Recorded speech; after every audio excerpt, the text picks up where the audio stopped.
Okay, I thought I'd shoot a little video on how to run this Toro PowerMax 826 LE two-stage snowblower. First off, some safety procedures. Never put your hands in the auger, the impeller, or in the chute. So if something gets stuck in there, turn it off and then get a stick or a broom handle and poke it out. That's your best thing. A couple other things that can go wrong when you're running this snowblower. You can get a rock or something wedged in the auger, or heavy snow, a piece of ice or something. If that happens, then this bolt here, shear pin, is designed to break so you don't damage the shaft. This bolt will break and then this will stop spinning. So there's one there, there's a shear pin here, and you can see there's two in the back on the impeller. So if those break, then we have to go get some new shear pins. Those aren't just regular bolts. So if that happens, it'll be out of commission until I get a chance to fix it. A couple other things you do to help yourself out: if you got a wet, sticky snow, sometimes it helps to spray this interior with like a non-stick spray, like Pam cooking spray, maybe a WD-40 or some other silicone spray, and then spray it in the chute also. It makes it slip a little bit better. All right. So check to make sure there's gas. If there's not gas, put gas in it. There'll be a gas can. Notice it does say non-oxy fuel. If you don't know what non-oxy fuel is, there's only a few gas stations that sell it, so you got to make sure you're buying the right kind of fuel. It's got no ethanol in it. You don't want to run anything with ethanol in the snowblower.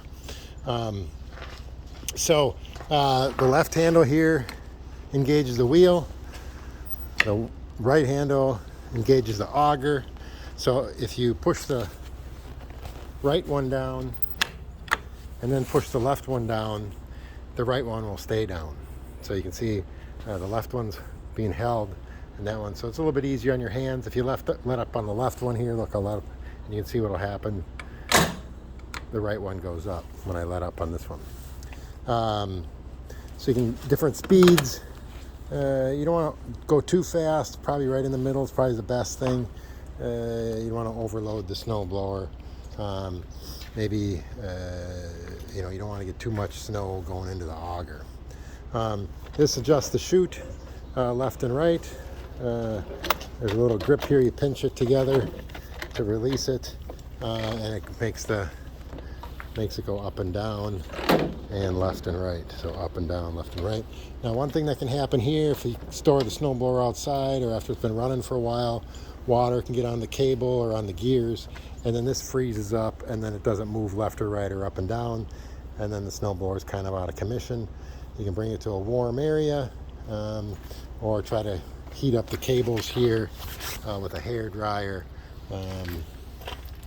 That might loosen up any frozen water in there.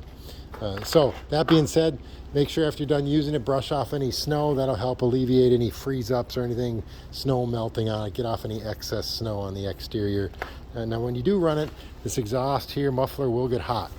And so if you got any kind of coat, like this one I got on here, it's like a vinyl, and you brush up against that, you'll melt your coat. So just be very careful. Trust me, I know from experience.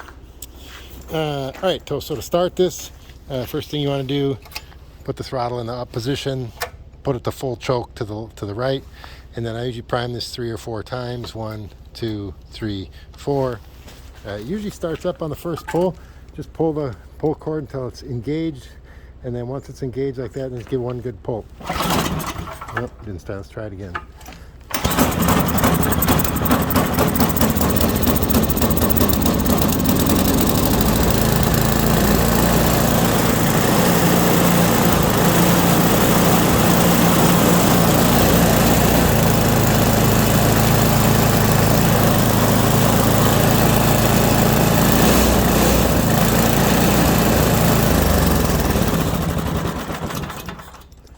So after you start it, you can see I move the choke to the left. That'll make it run a little bit smoother.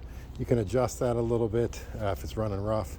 The throttle, usually you run it in full throttle. When you want to stop it, put it all the way down.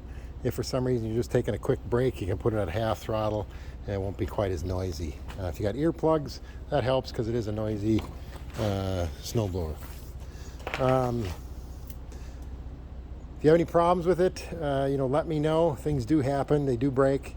Don't worry too much about that. But as long as you're operating it the way I told you, you should be just fine.